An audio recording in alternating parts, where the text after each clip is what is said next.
วิธียิงแอดบ่รวมเอาลูกค้าเก่าที่ว่าเคยสั่งซื้อแล้วเนาะหรือว่าเพื่อบ่อยากให้โฆษณาของเราไปแสดงกับลูกค้าเก่าที่เคยสั่งซื้อแล้วว่าซั่นเนาะก่อนอื่นหมดเนาะเฮามาตัวจัดการโฆษณาของเราเนาะ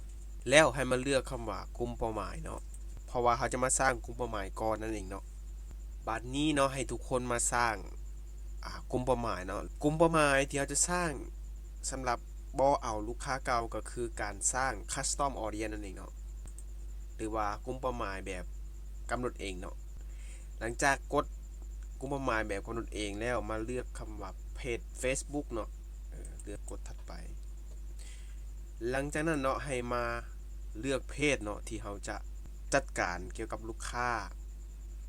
เนาะกับเพจเนาะว่าเป็นเพจใดเนาะแล้วมันจะถามว่าเอาลูกค้าที่มีปฏิสัมพันธ์หรือว่ามีส่วนร่วมกับเพจทุกคนเลยเนาะบ่ว่าจะเป็นผู้ที่เข้าเบิ่งเพจ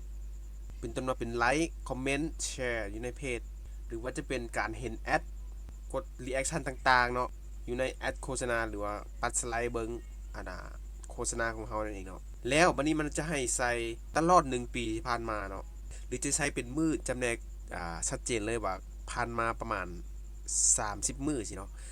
เขาจะรวมเอาอีกก็ได้จะรวมเอาอีกคนที่ว่าทักอินบ็อกซ์มาบ่จังซี่นะแบบนี้ก็ได้รวมเอาเบิ่งสมมุติว่าเขาเลือกเป็นตัวนี้เนาะ click call to action พวกนี้เนาะก็รวมเอาเลยตัวนี้เนาะแล้ววันนี้เนาะให้มาเขียนสื่อกลุ่มเป้าหมายเนาะแล้วก็อธิบายใส่ก็ได้เนาะสำหรับกลุ่มเป้าหมายนี้หลังจากนั้นก็กดcreate audience นั่นเองเนาะหรือว่าสร้างกลุ่มเป้าหมายนั่นเองเนาะกดสร้างเลย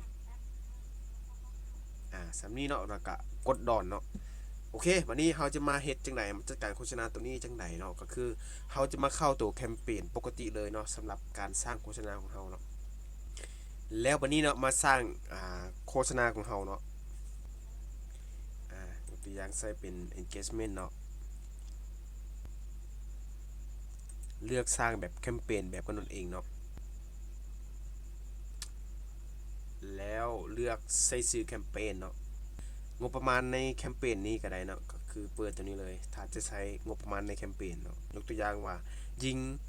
งบประมาณในแคมเปญต่อมือเนาะมือละ20เหรียญเนาะแล้วก็กดถัดไปแล้วมาเลือกเพจของเขาเนาะ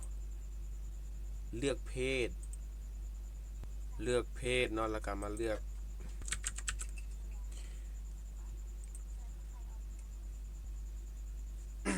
โอเคมาฮอดมองสำคัญเนาะหลังจากที่เราใส่ตำแหน่งเรียบร้อยเนาะให้ทุกคนมาสลับเป็นการสร้างกลุ่มเป้าหมายแบบเก่านั่นเองเนาะแล้วก็กดสร้างเลย use original audience เนาะก็คือสร้างกลุ่มเป้าหมายแบบเก่าเนาะกดเลยหลังจากการใส่กลุ่มเป้าหมายแบบเก่าแล้วเนาะมันจะขึ้นคำว่าการใส่กลุ่มเป้าหมายที่มีอยู่เนาะถ้ากรณีเราใส่กลุ่มเป้าหมายแบบกลุ่มเป้าหมายแบบคล้ายคลึงเนาะเราก็เลือกใส่ไปเลยแต่กรณีนี้เราจะรวมเอาลูกค้าเก่าที่ว่าเคยสั่งซื้อหรือว่าเคยทักแล้วให้มาเลือกคำว่า add exclusion ตัวนี้เนาะก็คือการบ่รวมเอาเนาะกดตัวนี้การบ่รวมเอาแล้วไปใส่กลุ่มเป้าหมายที่เราสร้างเมื่อกี้นี้ก็คือกดเอาเลยกลุ่มเป้าหมายที่เราสร้างเมื่อกี้นี้เนาะซ้ำนี้เนาะในการยิงโฆษณาสุดนี้